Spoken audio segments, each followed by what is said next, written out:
Welcome to the OrthoPAC podcast with your hosts Sam Dyer, Chuck Dowell, and Miles Gilbreth.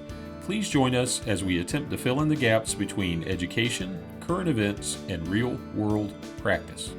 Listeners, welcome back today, Dr. Bert. Dr. Bert's fellowship-trained orthopedic surgeon who currently practices in Arizona. He recently gave our Phoenix attendees at the Ortho in the West a lecture on hip and FAI and is here to discuss it with our panel. Dr. Bert, welcome back to the podcast. Well, thank you for having me. Yeah, we're excited. Why don't we kick it off? Chuck, you had a lot of great questions. Miles, why don't you guys jump right in? We're going to talk about FAI, hip arthroscopy, and treatments. And these guys had a lot of great questions, and I'll let them go with it. Hey, Dr. Bert, how's it going? Good. How are you? Good, man. I'm Miles Gilbreth. I'm one of the regional directors for PAOS. I'm down here in Atlanta, Georgia. I'm with Peachtree Orthopaedics, and I'm lucky enough that I get to pinch hit some of these cases. So I scrub hip scopes with Dr. Carrera down here when his regular PA is out. One of the first questions I have for you is, can you tell us a little bit about the difference between a labral repair and a labral reconstruction? So I don't get to scrub the reconstructions. That's Brian's job. But I just kind of want to know how those two things differ. A labral repair, which is typically a more common procedure we perform, is where you go in with a hip arthroscopy. So it's a procedure that we typically do 2 to 3 little incisions, poke holes to get in the joint. We pull traction on the hip to increase the space in the joint so that we can get the camera and instruments in there.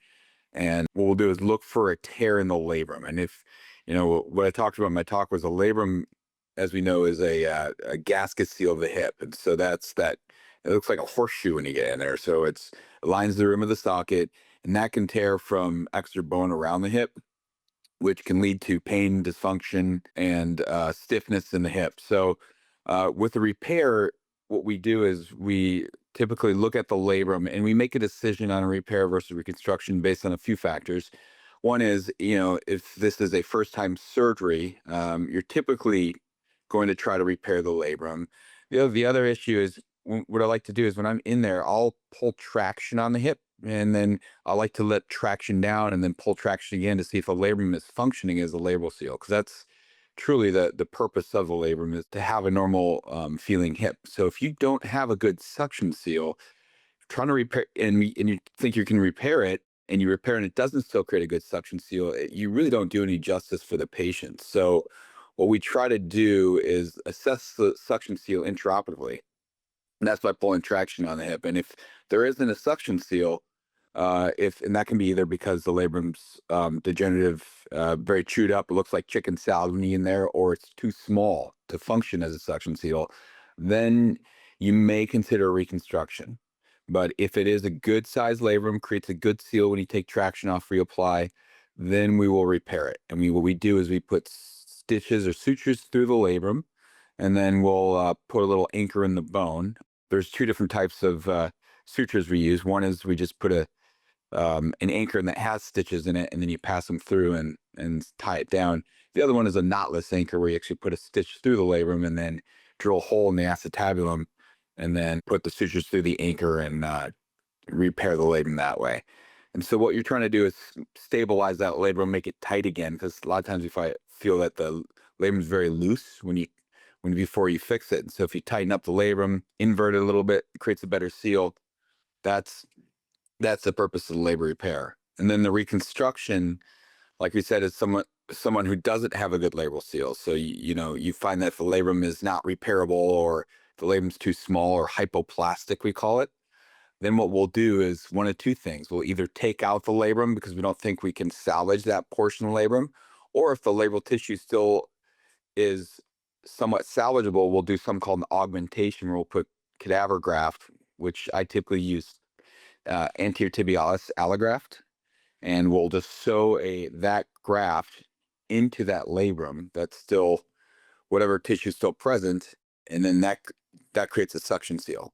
Now, if the labrum tissue isn't of good quality at all, then you just take it out and you do a complete labral reconstruction, where you just put that cadaver tissue in there.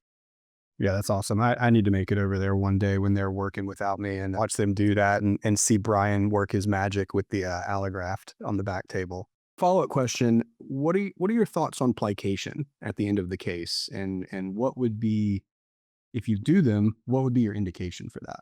When you talk about plication, you're talking about capsular repair, tightening up the capsule. So there's a couple different ways you can do that. The indications typically for plication are somebody who comes in that has instability symptoms. And so those are symptoms of hip giving away, pain with walking. They can get more, buttock pain, loud hip pain.